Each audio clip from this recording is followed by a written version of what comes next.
ہمارے پاس آنا مشکل کام ہے.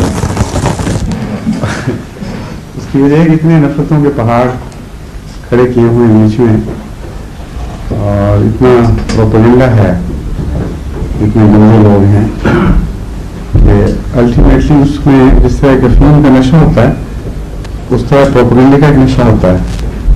اور بعض آدمی سوچتا ہی نہیں کہ جن کو میں گندا کہہ رہا ہوں اس سے زیادہ گندے لوگوں میں تو میں ٹھہرا ہوں. رشیا میں جانا کوئی گناہ نہیں, جہاں دہریت ہے ان سے تعلق رکھنا کوئی منع نہیں, مشرقوں سے تعلق رکھنا منع نہیں, ان کے ساتھ ڈیلنگز ہیں وہ موسٹ ویلکم, جب وہ آتے ہیں ان کے ساتھ تصویریں کھینچائی جاتی ہیں. اور جو عیاشیوں کے گھر ہیں, پیرس ہوا, امریکہ میں لاس اینجلیس ہے اور بہت سے جہاں سے گندگی چھوٹی منافع ہے, اڈے ہیں جوؤں کے, وہاں مسلمان شہزادے بھی جاتے ہیں, مسلمان حکومتوں کے سربراہ بھی جاتے ہیں. اور کبھی نبی نے نہیں کہا کہ کیوں ملتے ہیں لوگوں سے, بڑے گندے لوگ ہیں, بڑے خبیث ہیں, خدا کے منکر ہیں, بدماش ہیں, دنیا میں گند پھیلایا ہوا ہے. اور جو میں ہمیشہ کہہ رہا ہوں یہی ہے کہ عام آدمی ان کی باتیں سنتا ہے اور کبھی اس کے لیے سوال ہی نہیں آتا کہ ان سے تو کبھی نہیں روکا, ان سے کیوں روک رہے ہیں, ان سے ملنا, ان سے تعلق رکھنا اتنا بڑا گناہ. اور بہت ہی بد لوگ ظاہری طور پر ہی جو اسلامک نقطۂ نگاہ سے کمیٹڈ ہیں, ان کے ساتھ ملنے جلنے میں, تعلق بڑھانے میں کبھی کسی نے ووٹ نہیں پیدا کی. غیروں سے شادیاں ہو جاتی ہیں, غیر مظاہر میں ہو جاتی ہیں اور کبھی ابجیکشن نہیں ہوئی. لیکن احمدی کی شادی میں چلا جائے تو اخباروں میں اعلان چھپ جاتا ہے کہ اس کے اپنے نکاح ٹوٹ گئے. بڑی خطرناک بات ہے. یہ تو کیسی قوم ہے جس کی شادی میں جا کر اپنے 20-20 سال پرانے نکاح بھی ٹوٹ گئے ہوں اور یہ ہو رہا ہے اور کوئی سوال نہیں اٹھاتا. تو یہ جو ڈورمنٹ پوزیشن ہے نا, غفلت کی حالت, اس سے نکلنا چاہیے. اگر آپ غور کریں تو میں سمجھتا ہوں احمدیت کی صداقت کے لیے یہ ایک دلیل بن جاتی ہے. کم سے کم یہ حق پیدا ہو جاتا ہے احمدیت کو کہ آپ غور کریں, اسی وجہ سے غور کریں کہ ہم ہیں کیا. کیونکہ جہاں تک میرا تعلق ہے, میں نے مذہبی تاریخ کا مطالعہ کیا ہے سب دنیا کا, مجھے یہ بات انبیاء کی ہسٹری کے سوا کہیں نظر نہیں آتی. صرف وہ شہر ہیں جن میں جانے سے روکا گیا ہے, وہ لوگ ہیں جن سے ملنے سے روکا گیا ہے, جنہوں نے یہ مانا کہ خدا نے کسی کو بھیجا تھا, ہم نے اس کو تسلیم کر لیا. اس کے سوا یہ واقعہ کہیں نہیں ہوتا. طائف میں جانے سے کبھی عرب کے کسی باشندے نے نہیں روکا. عکاظ کے میلوں میں جانے سے, جہاں شرابیں بہتی تھیں پانی سے بھی بڑھ کر اور اپنی عیاشیوں کے گیت گائے جاتے تھے, کبھی کسی نے نہیں روکا. لیکن جب مکے میں حضرت اقدس محمد مصطفیٰ صلی اللہ علیہ وسلم تشریف لائے تو لوگوں نے روک دیا. لوط کی بستی سے روکا ہے, ابراہیم کی بستی سے روکا ہے, صالح کی بستی سے روکا ہے, موسیٰ کی بستی سے روکا ہے, لیکن ان بستیوں سے کبھی کسی نے نہیں روکا. تو کیا وجہ ہے؟ آمد صلی اللہ علیہ وآلہ وسلم کے متعلق تو یہ ہمیں پتہ چلتا ہے کہ اتنا پروپیگنڈا تھا وسیع کہ ان سے ملو گے بھی تو تمہارا دین تباہ ہو جائے گا اور جادو ہو جائے گا تم پر, کچھ نہ کچھ بگڑ جائے گا. اس لیے کوشش یہ کرو ان رستوں سے بھی نہ گزرو جن رستوں سے حضرت اقدس محمد مصطفیٰ صلی اللہ علیہ وسلم گزرتے تھے. تو یہ جو پروپیگنڈا ہے, جب کسی خاص جماعت کے متعلق, خاص شہر کے متعلق شروع ہو جائے تو کم سے کم ایک الارم بیل تو بجنی چاہیے. کبھی بھی شیطانوں کے متعلق یہ پروپیگنڈا نہیں ہوا اور اس کے برعکس بات بھی کبھی نہیں ہوئی. آج تک ایک واقعہ مذہبی تاریخ میں نہیں ہوا کہ وہ لوگ جو سچے نیک تھے, جن کا خدا سے تعلق تھا, انہوں نے بری بستیوں میں جانے سے روکا.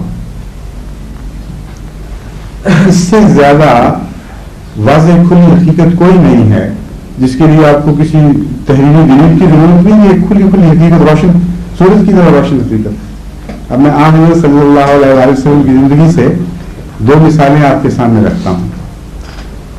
ایک یہ کہ آپ سے ملنے سے، آپ کے علماء سے ملنے سے اس وقت کے سارے علماء جس مذہب کے بھی وہ تھے وہ روکا کرتے تھے اور ایسی ایسی باتیں مشہور کرتے تھے جس سے خوف پیدا ہو جائے، جس سے توہمات پیدا ہو جائیں کہ ان سے ملیں گے تو کچھ بگڑ جائے گا ہمارا.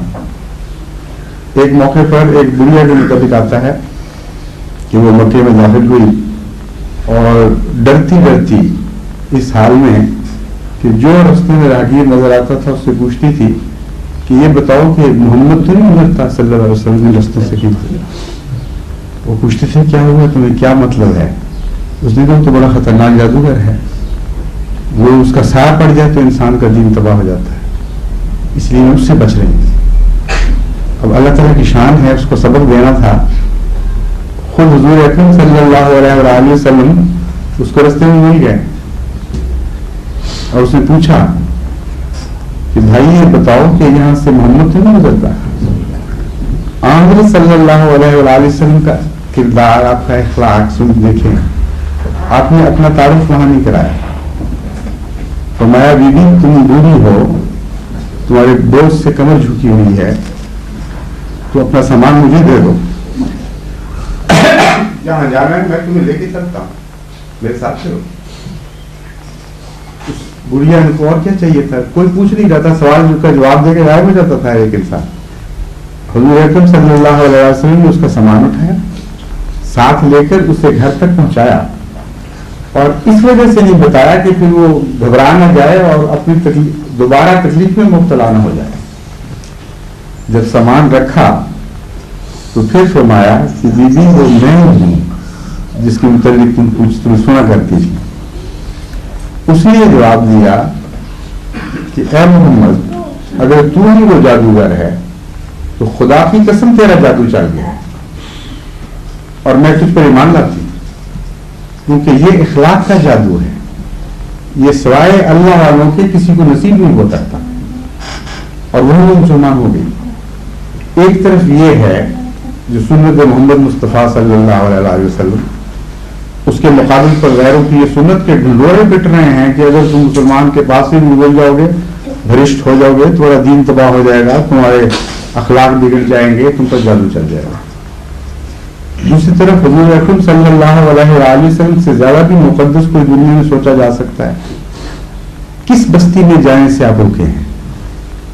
مکے والوں نے جب آپ کو دکھ دیے، انتہا کر دی، پتھر برسائے، خاک ڈالی سر میں، گند کے کوڑا کرکٹ آپ کے سروں پہ پھینک دیا کرتی ہیں بدبخت عورتیں. جب مکے نے پوری طرح بائیک آؤٹ کر دیا، بولنا چلنا بند ہو گیا، ایک وادی میں قید کر دیا جہاں کھانے پینے کے لیے بھی کوئی گنجائش نہیں تھی، مقامی لوگوں بھی کچھ نہیں تھا، اور باہر سے خوراک بند ہوگی، پانی کا داخلہ بند ہو گیا. 3 سال یہ جو کربلا کہتے ہیں، بعد میں کربلا کا آغاز تو حضور اکرم صلی اللہ علیہ وسلم کے زمانے سے شروع ہوا ہے. یعنی واقعہ کربلا کا آغاز، کربلا تو ایک مقام کا نام ہے مگر واقعہ کربلا اس کی روح حضور اکرم صلی اللہ علیہ وسلم کے زمانے سے شروع ہوئی. 3 سال تک قید رہے ہیں اس وادی میں، اور اس وجہ سے کہ ان کا بائیکاٹ کرو، اس کے بغیر ان سے بچ ہی نہیں سکتے، تو مقاطعہ کرو، کھانا بند کر دو، پانی بند کر دو. یہاں تک تکلیف میں مبتلا ہو گئے تھے صحابہ. اس دور کے واقعات پڑھیں تو رونگٹے کھڑے ہو جاتے ہیں. ایک صحابی کہتے ہیں کہ اتنی بھوک تھی ہمیں کہ ہم پتے کھانے لگ گئے تھے. سبز پتے نہیں ملتے تھے، سوکھے پتے ابال کے کھاتے تھے. اور حضرت خدیجہ رضی اللہ تعالیٰ عنہا کا وصال ہی اس وجہ سے وہ وہاں بیمار ہوئی تھی، تکلیفوں میں مبتلا ہو کے اس کی وجہ سے بیماری سے پھر بچ سکے. ایک صحابی بیان کرتے ہیں کہ چلتے چلتے میرا پاؤں رات کے وقت ایک نرم سی چیز پہ پڑا. میں نے سوچا کہ شاید کھجور ہو، لیکن اگر میں نے دیکھ لیا تو ہو سکتا ہے کوئی کیڑا مکوڑا ہی ہو، کوئی جوں کوئی اور گندگی ہو. تو بھوک اتنی تھی کہ میں برداشت نہیں کر سکتا تھا کہ مجھے پتہ لگ جائے کیا ہے اور پھر میں چھوڑ دوں، اور منہ میں ڈالتا تو مجھے پتہ لگنا ہی تھا. تو کہتے ہیں اس ایسی تنگی کی حالت تھی کہ میں نے گلا کھول کے یوں لٹکا کے پھینکی کہ مزے سے پہلے وہ میں نگل سکوں اور مجھے نہ پتہ لگے کہ کیا چیز ہے. کیا کرتے تھے کہ خدا کی قسم آج تک نہیں پتہ میں کیا کھا گیا، لیکن مجبوری تھی. یہ کیفیت تھی. اور جب اس کیفیت سے آزاد ہوئے ہیں تو طائف چلے گئے. طائف جا کر حضرت صلی اللہ علیہ وسلم نے پیغام پہنچایا ہے. اس لیے سنت محمد مصطفیٰ صلی اللہ علیہ وسلم تو یہ نظر آتی ہے. اور پیغام پہنچایا ہے مار کھا کر، دکھ اٹھا کر. اتنی تکلیف آپ کو دی گئی طائف میں. آپ آج باتیں کرتے ہیں 1400 سال کے بعد کہ کائنات کا بادشاہ آ گیا. جب بادشاہ آیا کرتے ہیں اس وقت یہ سلوک نہیں کیا کرتے. اس وقت یہ ہوتا ہے جو میں بتا رہا ہوں. جس کی خاطر کائنات پیدا ہوئی ہے وہ گیا ہے طائف، بستی کے بھاگ جا گئے. کہتے ہیں پیری کے گھر نارائن آیا، اس سے بھی کئی گنا زیادہ مثال ہے یہ. حضور اکرم صلی اللہ علیہ وسلم خود ہدایت دینے مبلغ کے طور پر ایک بستی میں جا رہے ہیں اور 30-40 میل دور ہے وہ مکے سے. تکلیف اٹھا کر بڑی مصیبت میں پہنچتے ہیں اور وہاں کے سرداروں کا استقبال یہ ہے کہ اوباش گلیوں کے آپ کے پیچھے لگا دیے، جنہوں نے جھولیوں میں پتھر ڈال لیے، منہ سے ان کے گم نکل رہا تھا اور گالیاں برساتے اور پتھروں کی بوچھار کرتے ہوئے آپ کو چھوڑنے جا رہے ہیں شہر سے باہر. اس حالت میں حضور اکرم گزرے ہیں گلیوں سے. آپ کا خون جسم سے بیٹھتے بیٹھتے اپنی جوتیوں میں بھر گیا تھا اور جوتیوں سے بول بول کے گلیوں میں گر رہا تھا. یہ تھا استقبال. لیکن نہ خدا نے آپ کو روکا کہ ان گندے لوگوں سے نہیں ملنا، نہ آپ نے اپنے غلاموں کو روکا کہ ان لوگوں سے نہ ملو. دین والوں کا تو یہ دستور ہوتا ہے. لیکن آپ کو یا کسی اور کو کبھی خیال نہیں آیا کہ ہمارے علماء جو کہتے ہیں بدماشوں، ملائیوں، کتوں سے نہ ملو، ہمارا دین تباہ ہو جائے گا، تم مارے جاؤ گے، ان کا بائیکاٹ کرو، ان کے ساتھ یہ سلوک کرو. انہوں نے یہ دین سیکھا کہاں سے ہے؟ ہمارے آقا محمد مصطفیٰ صلی اللہ علیہ وسلم سے تو نہیں سیکھا. آپ کے دشمنوں نے سکھایا ہو کسی کو یہ دین تو وہ ہم کہہ سکتے ہیں کہ ہاں یہ ہو سکتا ہے، مگر نہ حضور اکرم صلی اللہ علیہ وسلم سے یہ طریق سیکھا ہے، نہ اس سے پہلے کبھی 1,24,000 انبیاء میں سے کسی ایک نے یہ طریق سکھایا. انہوں نے تو یہ سکھایا ہے کہ اگر کوئی مرتد ہے، کوئی ظالم ہے، کوئی رستے سے ہٹا ہوا ہے تو اس کے پاس ہدایت پہنچانے کے لیے جاؤ، مار کھا کے بھی جاؤ، دکھ اٹھا کے بھی جاؤ، گالیاں سن کے بھی جاؤ، سب کچھ اپنا قربان کرتے ہوئے ہاتھوں کو، جان کو ہتھیلی میں لے کر پہنچو اور پھر بھی پیغام دو. اگر ہم گندے تھے تو آپ کو اس طرح پہنچنا چاہیے تھا ہم تک، نہ یہ کہ ہم پہنچے تو ہمیں مار مار کے نکال دیں، منہ کالے کر کے گنوں پہ سوار کر کے روانہ کریں، تم ہوتے کون ہمیں پیغام پہنچانے والے. اس لیے اتنا الٹ ہے یہ نظام کہ جب تک کوئی بیدار نظری سے نہ دیکھے اس کو پتہ ہی نہیں لگتا کہ مجھ سے ہو کیا رہا ہے. میرے علماء، ہمارے لیڈر ہمیں کیا کہہ رہے ہیں، کن رستوں پر چلا رہے ہیں، کن روشوں پہ سے گزار رہے ہیں.